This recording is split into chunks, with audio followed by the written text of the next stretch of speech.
Hello? Is that Ian? Yeah, speaking. Ian, how you doing, mate? It's Sheldon here, mate, from Around the Sounds in Perth.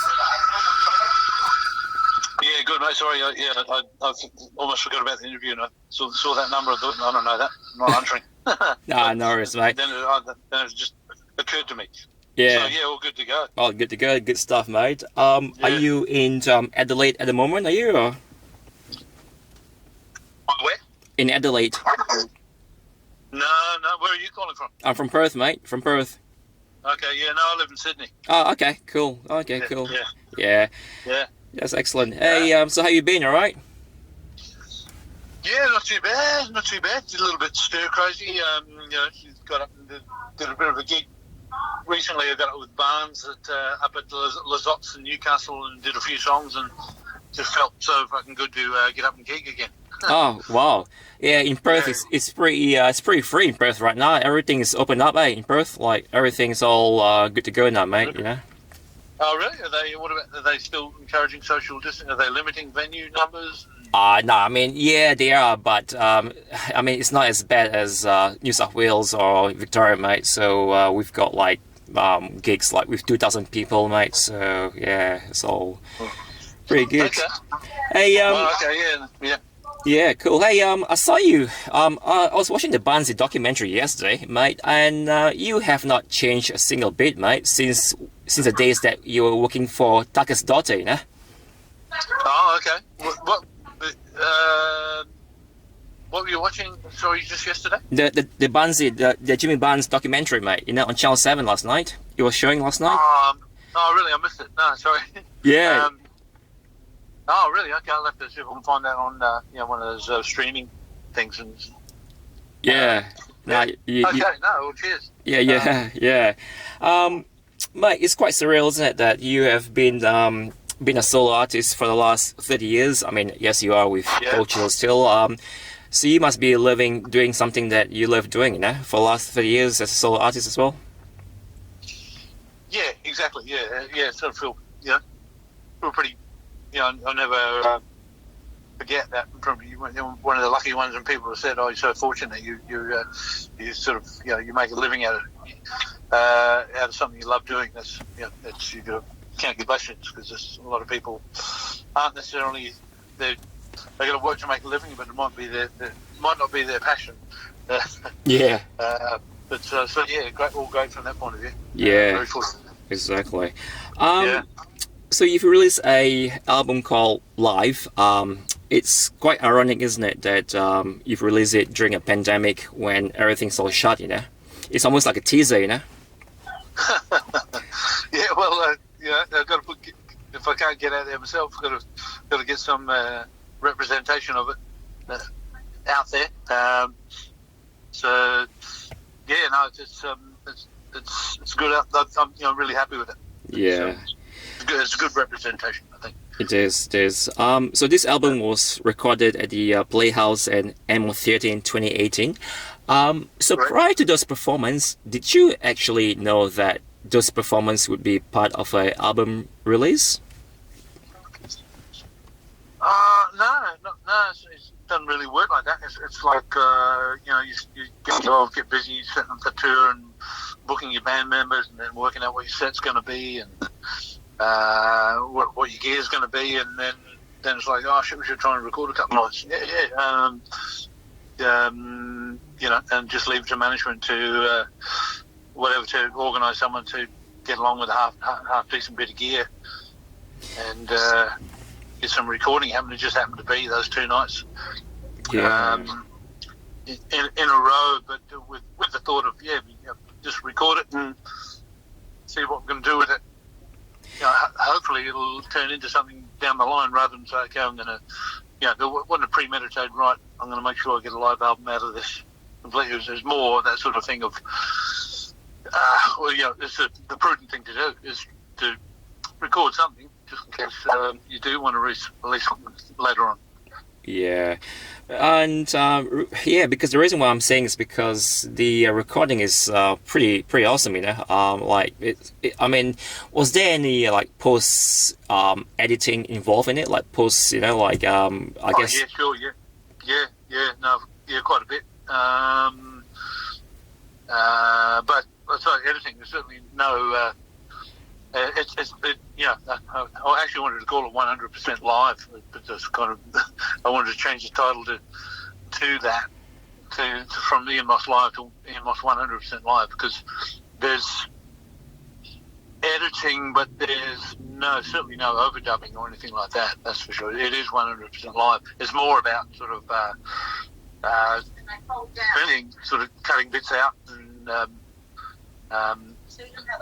type. Sort of there might be a couple of verses here where it's just ambling along, sort of just a bit of jamming or a bit of, what do they call it? Noodling, kind of winding up. So sort of cutting bits out to tighten things up. Cutting out sort of on the night you get carried away and you got sort of voice sing-alongs, sort of chorus crowd sing-alongs, sort of which go on and on, which worked on the night live, but then as a live album and you play it back, sort of like, okay, getting the crowd to sing that line 8 times was great on the night, but let's cut it down to 2 times for the recording. Fair enough. So I guess. Like yeah, so I guess what we hear from Ian Moss is pretty much what we get in live, isn't it? What we hear in albums is pretty much what we got. Absolutely, yeah. No, it's from that. If you sort of, if your angle was sort of with any touch-ups done in the studio or anything overdubbed and redone, absolutely not. No, it's just 100% live, recorded. It's multi-tracked using some kind of Pro Tools rig. And mixed by Ted Howard from Sydney. Yeah.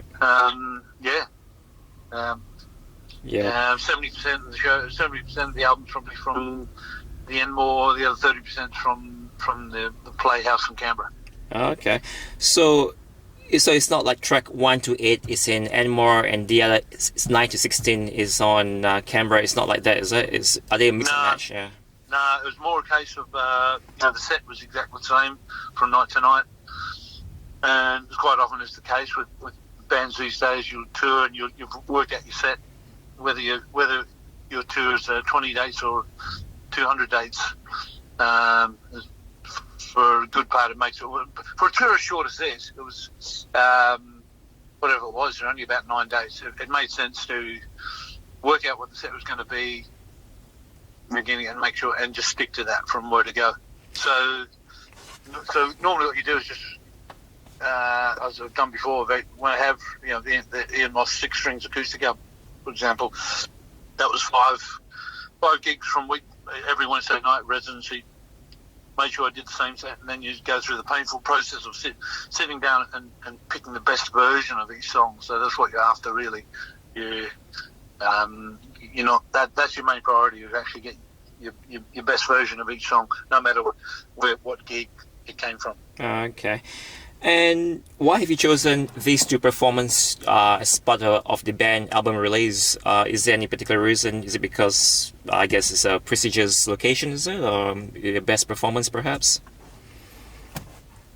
Sorry, could you repeat the question? Sure. So why have you chosen these 2 performances to be part of the album release?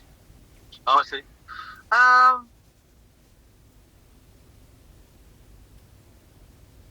I'm not sure whether it was sort of, it was a bit sort of, in fact, to record them at all, I think was a bit last minute. It was kind of like, sort of, it was worrying about getting the set right, getting all my gear right, make sure I've got the right members, make sure we're playing really well, and then I think it might have been the last one. Hey, why don't you record some of these nights? Oh shit, yeah. What do you do? How do you do that? And me leaving it to someone to organise it. In an ideal world, I would have recorded the whole tour, and then still just pick 16 tracks, as I did, or maybe not. I mean, the actual set, like I say, it was the same set every night. There was 21 songs. And maybe I would have got a 21 song album, but out of the 2 nights, there's some of the songs I just wasn't happy with from either night, so they were left off. So that's why we ended up with a 16 track live album and not a 21 track live album. It just, I think it might have been simply a case of getting someone who specialises in live recording just happened to be available for those 2 nights. Okay, yeah, fair enough. Because I think the PA company there was something to do with the PA that we were hiring, and we mentioned, such does it all the time. He'll be accompanying the PA on these 2 nights. Why don't you record those 2 nights? Whereas, in fact, I think very possibly one of my, from memory, one of my favourite nights was the best night for various reasons. Because the Enmore actually had started to come down with a chest thing, and I was really struggling with the voice. Yeah. That night, the best night was actually one of the best nights. Favourite nights was a couple of weeks before up at the Tivoli, fantastic venue in Brisbane called Tivoli. Particularly the second night, we did 2 nights there, and that's one I certainly wish I'd recorded. But like I say, ideally have recorded the whole lot and then gone through and picked the best, which is real hard work, I've got to tell you. Yeah. I did that with a Cold Chisel. Did that back in 1998 on the last wave of summer trip. We recorded 28 nights, and the task was to go through and listen to every song from every night. I can tell you that fucking after about three gigs, you're going, oh shit, what's it's very hard to stay focused. Yeah. Look, very happy with what I got. Cool. So there are a few like Cold Chisel tracks like Janelle, My Baby, which you wrote, Choir Girl. I think you were on the bridge when you were singing with Cold Chisel. One Long Day, yeah, Never Before, and Bow River. And then you got Tucker's Daughter and Telephone Booth, Out of Fire, and the more recent Broadway. So do you consider these tracks to be the best of Ian Moss solo, as well as, I guess, Ian Moss vocal contribution towards Cold Chisel, perhaps? I don't know. Yeah, sure. Yeah, there's always that thinking of you're trying to find that balance between playing what might have been a hit and that you enjoyed, and stuff and things that weren't necessarily kind of a radio hit, but were popular songs. I mean, we all do that. I guess you focus on, you just want to make every song count. You want to make every, when you're playing live, you want every song something that people can sing along to, and sort of not be trying to eliminate your more obscure tracks, I guess, and just focus on, because you just want to make that best impression every time you perform, particularly in this current environment of so few gigs. That should be the artist's aim anyway. The attitude is to, I'm going to make this night my best night, better than last night, better than ever. And some nights you slip up, you're not quite in the mood, but you're always aware that one dud gig can take 10 good gigs to sort of repair the damage, as it were, reputation-wise. Yeah, fair enough. Yeah, and you wrote My Baby. My Baby, that song, did it reach like the top 40 or top 100 in the US Billboard's mainstream rock as well, if I'm not mistaken? My Baby? I don't know about that. I know it. I remember it did get chosen as I think it was got chosen. We had a bit of a deal. We Cultures got a record deal. Finally got a record deal in the United States way back in 1980, whatever. Right in the middle of a sort of a big, sort of pretty much like an industry recession, really. Record companies were scrambling. That sort of splurged big time with advances and signing up every Tom, Dick and Harry throughout the 70s. Just gambling that, they'd get more, that all become hits, but, hit acts, but found themselves spending way too much money and not realising that all the marketing, all the money in the world wasn't going to make somebody a hit if the fans out there didn't like them. So we sort of came along. Our timing wasn't real crash hot. We we did get a deal, but record companies were sort of very reluctant to spend and help and promote bands, new acts. But anyway, they decided to release My Baby as the first single, which was kind of odd choice because it's not a Barnes vocal, and I agree with that. It's sort of, I think Jim possibly slightly got his nose out of joint, but would have minded if it had been a big hit. But no, it was just funny because I think the A&R department of the record company at the time was, always hats off to them for trying to come up with marketing ideas, but they wanted to apparently. This is back before CDs, so we're talking about singles. Yep. They wanted to make the cover look like a nappy. Yeah, I mean, speaking. Yeah. So speaking of, but how successful it was, I don't know. I don't know how much airplay it got. Yeah, true. So speaking of big hits, mate, Tucker's Daughter. That is your debut single. I believe it's about a farmhand who's getting the attention of the daughter of Tucker, but you weren't showing much interest in it for some reason. But then you got the punchline: she wants to build me up and tear me down, which sort of contradicts your feeling, isn't it? I mean, can you clarify that? Like Tucker's Daughter's memory. So to me, that shows that.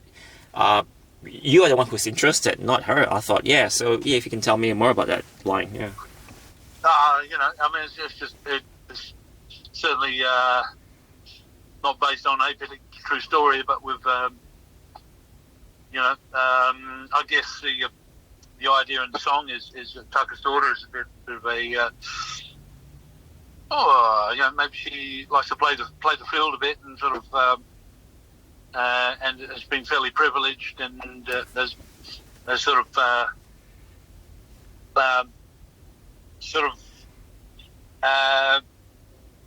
had access to sort of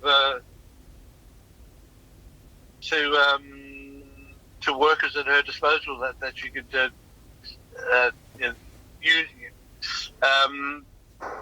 a fun with, and then move on to the next kind of thing. Because that was the kind of idea. That's the idea of what kind of person Tucker's daughter was. Wow, okay, cool.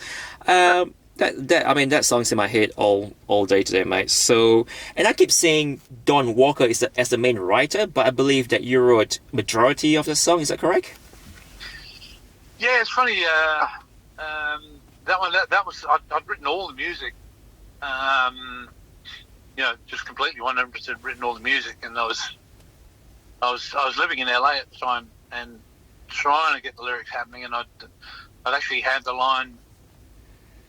Well, the original punchline was "build it up, tear it down," and I had some idea that I was going to try and get away from boy-girl story and write something about get all hippie and write something about treaties and world peace, and why do we sign up these treaties and we break them, or agreements and then they get broken, and that was my angle on the whole thing. So it was actually build it up, tear it down, tear it down, build it up, tear it down. But that's as far as I got. So I enlisted. This is well before you could email stuff. You're still putting your demos down on cassettes. So I rang up Don Walker, who was living in Sydney, and said, "Mate, I need some help with some lyrics here." And he said, "Well, if you can get me the music with all the melody,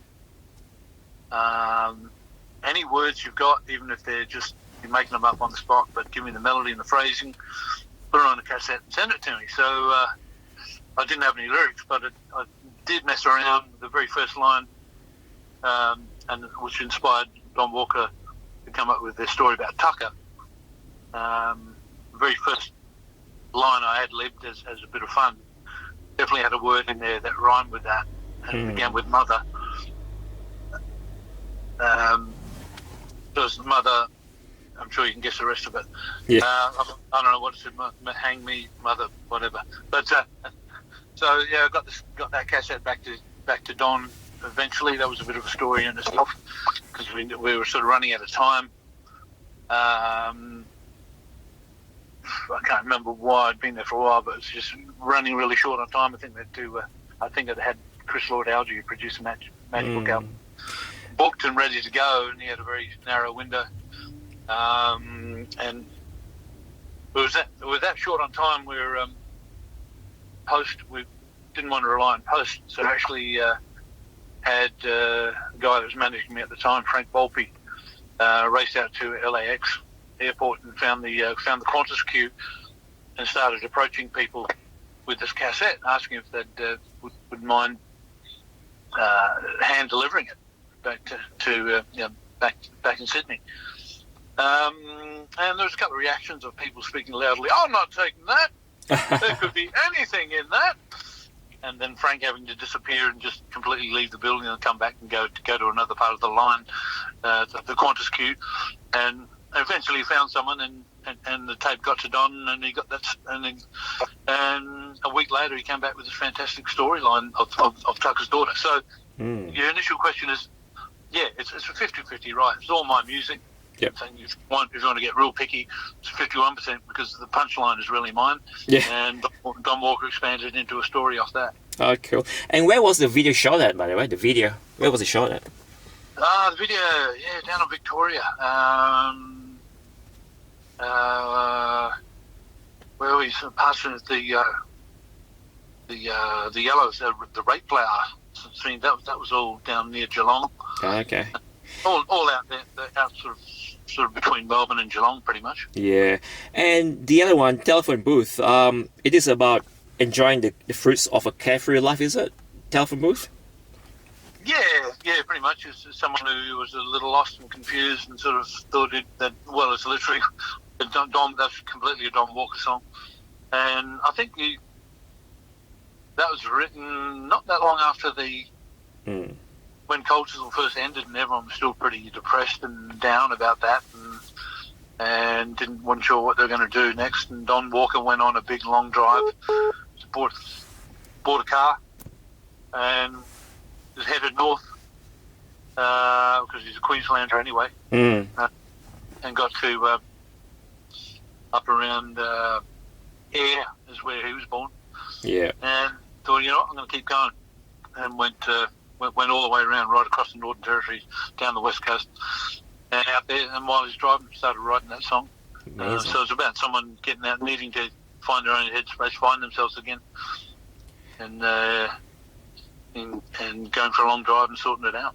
And it's amazing, isn't it? Like a simple, very unsexy word could turn like such a good song. Like Telephone Booth. Who would have thought that Telephone Booth could be such a awesome?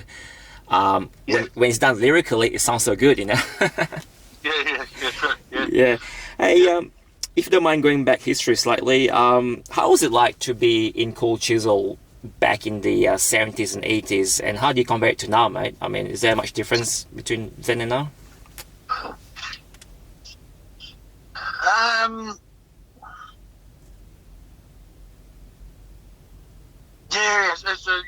Lots of that's all good.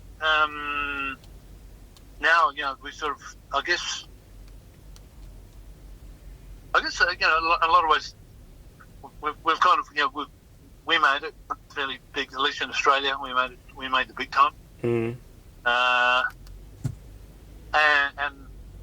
And that's great. And when we do perform, it's fantastic. It's almost like a guarantee of big crowds and therefore fantastic excitement and all that. But there's definitely a lot of fond memories of the getting there, if you will. The sort of the beginnings. When we were a cover band and the covers that we played, and then moving into trying to slip originals in and trying to convince people in a I mean, still nothing changes. The old sort of I'll play something we know. Yeah. It's sorry. Building that up, and then seeing or figuring out how to write and play those songs, and then watching as people sort of grew to like them, and then watching the crowds grow and grow and grow and grow, and as we went round and around the country,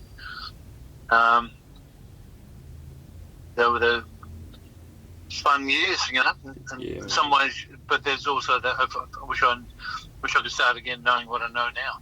Yeah. And you mentioned that you're quite upset when Cold Chisel first time broke up anyway, in '84. I mean, is that correct? Or you're quite upset about the whole situation? Everyone was upset about it? Oh, yeah. No, it was quite, it's like sort of, it's your second family. It's like a relationship all coming to an end.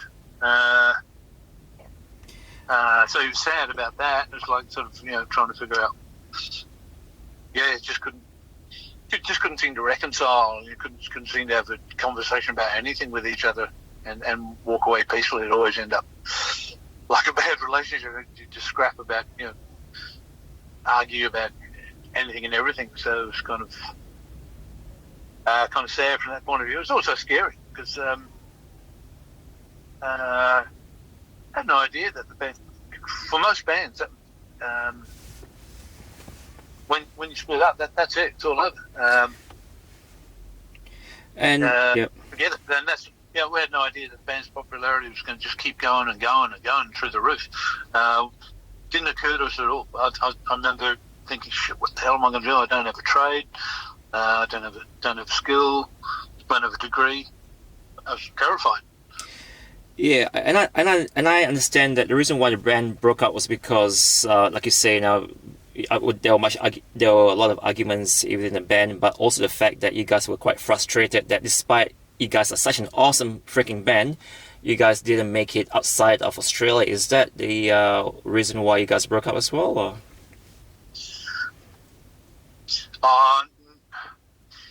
No, it wouldn't have been. I don't know. Not ostensibly.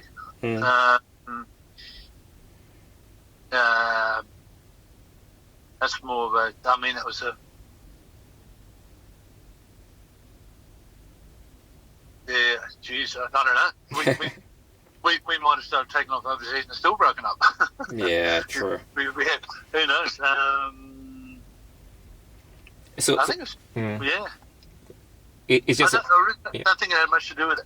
Yeah. It'd be interesting. It's hypothetical, of course, because it's all in the past. But the band could have and should have, and probably, I think, very possibly could have, given that if we'd gone to the United States and stayed there when we did, rather than sort of going back home thinking we'd go back for a second chance. If somebody said, "Look, if you go home there, you'll never come back," and convinced us, I think everyone would have had second thoughts about finishing that tour and going home to Australia. Yeah, okay. So it's perhaps due to not getting on with each other, perhaps. So is it true that you guys turned down like a $5 million to play a show in every capital cities, or is that a bit legend? No, I think that's a bit of that one. Okay, no worries, mate. So finally, it seems like you and Jimmy are great mates, mate. How's your relationship with Jimmy? Yeah, no, good. It's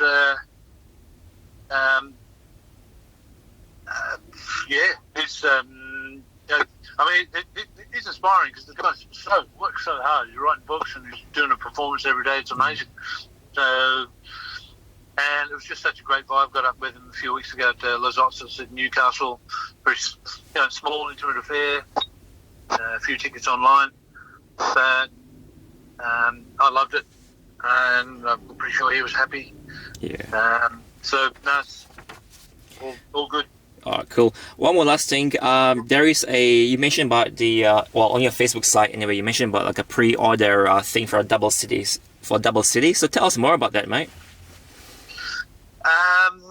Yeah, sure. That's marketing. Geez, I should get more. Originally the album was just the decision was to release the album just digitally. Yep. And then just kept getting flooded with requests, please, to release it on CD.